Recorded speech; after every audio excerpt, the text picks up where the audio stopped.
Okay, hello everybody. Welcome to not my first post commentary video, but pretty much one that will be, I think, a more interesting one to discuss.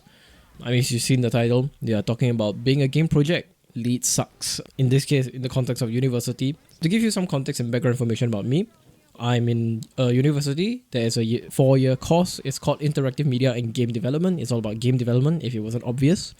And I'm just going to share some of my experiences of just the last year and kind of like the things that why I think kind of sucks, especially for somebody who has only been a leader once or twice in like polytechnic.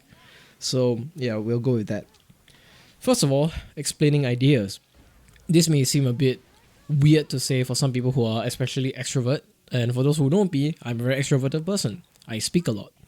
Some people may find that the idea of explaining ideas is quite funny, but it is a very important part of conveying ideas. When you will start speaking with many people of different fields, this is when you will start to realize the troubles in conveying ideas. My uni has a lot of people, especially my course has a lot of people who either do not play games, have zero background in games, so there's a lot of things missing depending on each person here and there.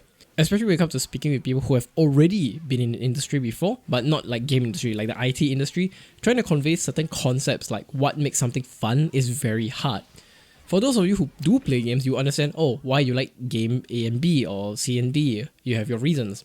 For example, like me, I play a lot of fighting games. Why do I like fighting games? Because they're competitive. Why do I like fighting game A more than B? Because it suits my playstyle, so on. I mean, I know not everybody thinks of this kind of things, and I've come to realize not many people think when it comes to playing games at all. But, you like things for reasons, and if you think about it, you can convey it. The problem being is that not many people have this thought process, and trying to convey such ideas to people who lack such a thought process is very hard. My only tip for those of you who are in my position when it comes to explaining ideas is providing graphics, examples, videos, colors, not colors, like drawings. All of this will usually help in the explaining portion of ideas, I guess.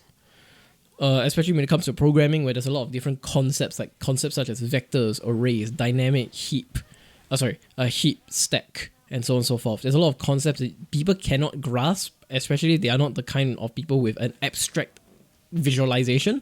I've come to realize not everybody has this. I thought it was quite common. Apparently not.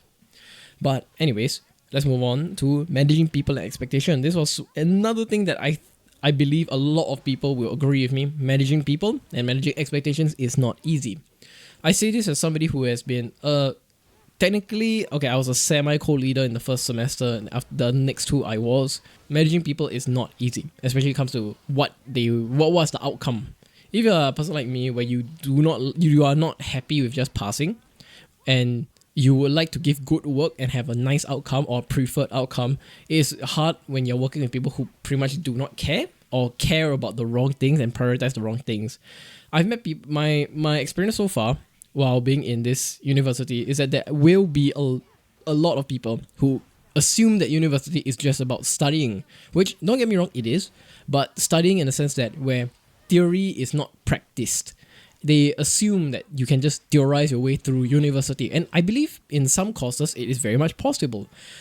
I don't think it is for game development. I really do not think that's possible to just theorize your way through it, because you may be like having a doctorate in game design, but that doesn't mean you've made a good game in your life, Sorry, I kind of went on a tangent, but managing people is very important, especially expectations. A problem I had was I had people on my team who wanted a good outcome but were incapable or were not reasonable in what they wanted, because either they did not want to put in the effort or they just did not know how to manage their own time. And that happens a lot, right? At some point, be surrounded by people who only are capable of doing things when they're told to do them, like a 9 to 5 person. That's for some people, that's just how it is. They require extrinsic motivation, and it's not really intrinsic. It's probably a reason, if you are listening to this audio and you yourself are like the leader archetype, you would find this very common amongst your peers. It's not a bad thing. Actually, most of them will probably have a better life than you, to truth be told. But that's something you just have to manage. My only input for this kind of thing is probably for you to just sit down with them, have a good talk. What I usually do is I have a quarterly meeting for the trimester. I used to do quarterly, now it's like more like half or so. where at the start of trimester, within the first 2 weeks, I'll have a meeting. We'll kind of like gauge where everybody's standards are, what's the expectation, what's the grade we would like, what's the game going to be about, what are we working towards, that kind of thing, and what is our strengths, what are our weaknesses, so that we can help each other manage our time and accomplish the work. This is very important. So yeah, having frequent meetings is very important, especially if you have people who have very busy lives behind university, like the kind of people who still have to work part-time, they need to pay bills, that sort of thing. Yes, do manage those kind of people, especially because some of those people are too desperate in earning money to maintain their current life, where they are incapable of making the current life worth working for. I know that sounds very hard to digest and kind of weird, but that is kind of what happens for some people. And that's when you have to make sure that they at least get some work done, or at least done in the sense that it means something, right?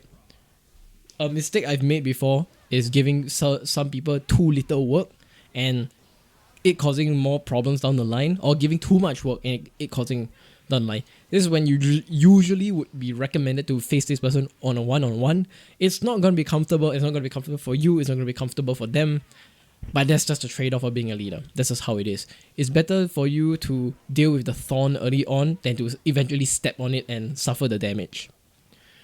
The next topic I would like to discuss is being a task board, or being a Kanban board, or agile board, or whatever the hell you want to call it, depending on where you are in the business, in the world.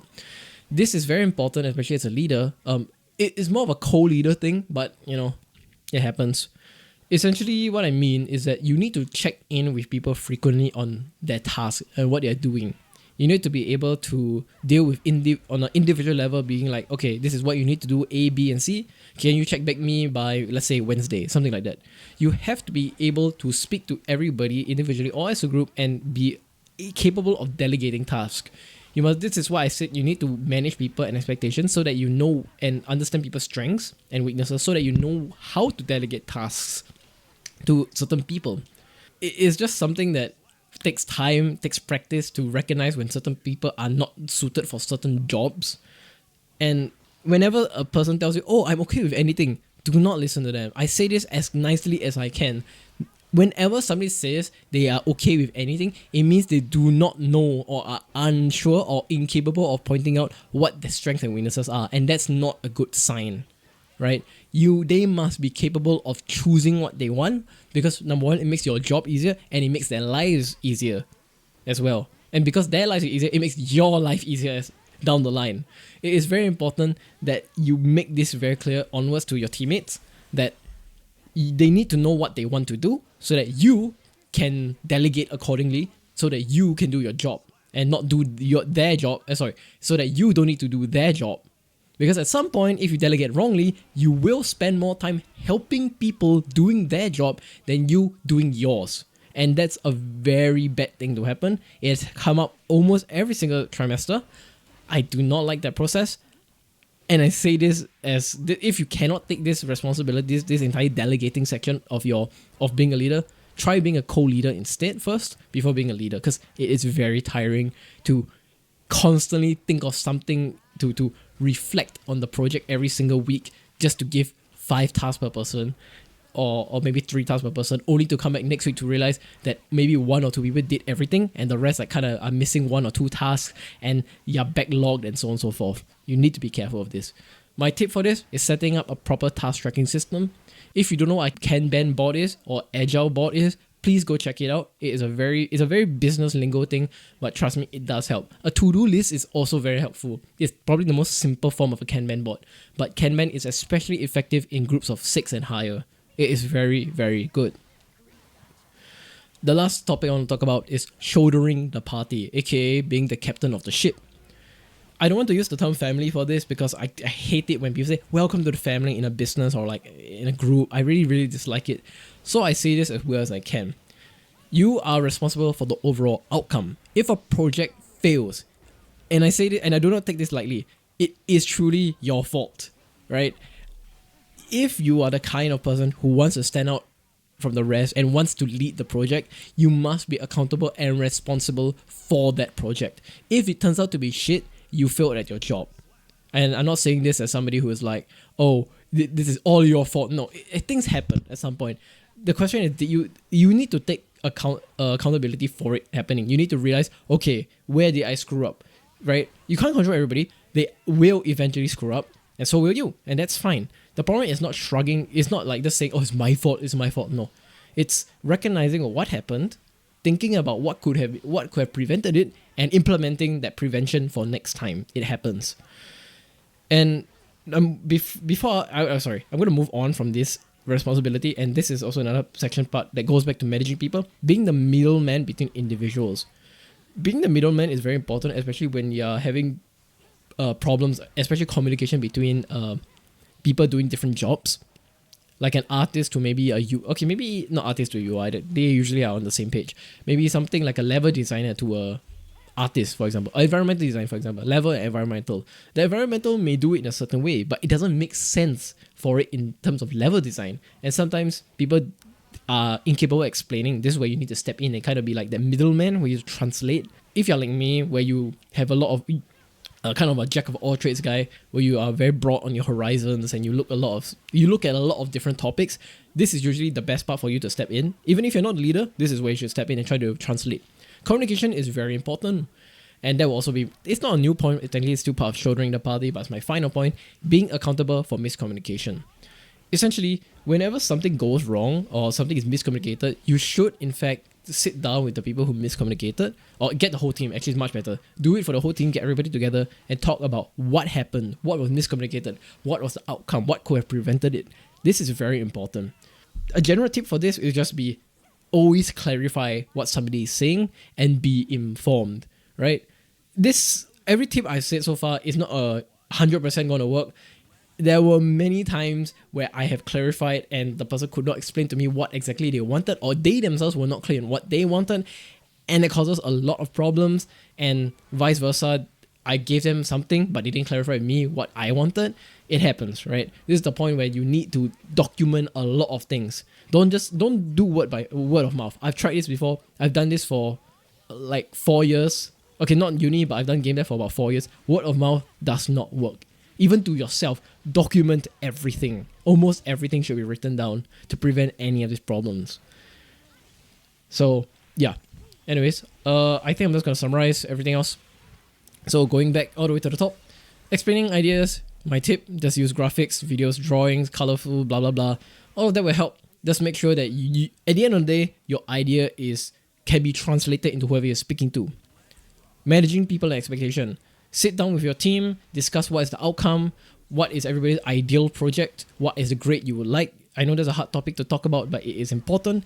And of course, understand what are people's backgrounds, where they come from, what they know, what they do not know, and what are their strengths and weaknesses. Being a task board, obviously, learn how to delegate, learn how to manage tasks, especially with so many people, and dealing with people, especially who lack initiative. This is where you have to bring them up. And last of all, shouldering the party or being the captain of the ship. You're responsible for the outcome. Don't blame yourself. Shit happens, but you need to stay strong and lead the way. Deal with miscommunication as early as possible, and most of the time you're going to be the translator. Though this is not extra point, please clarify information between everybody. It's very important that everybody stays on the same page before anything goes out of hand. And I think that is all I have to say on this topic. If you like this post commentary, hope you enjoy it. If I was in the background of your Minecraft playthrough or something, Anyways, I hope you have a wonderful day ahead of you, wherever you are in the world. I shall see you guys in the next one.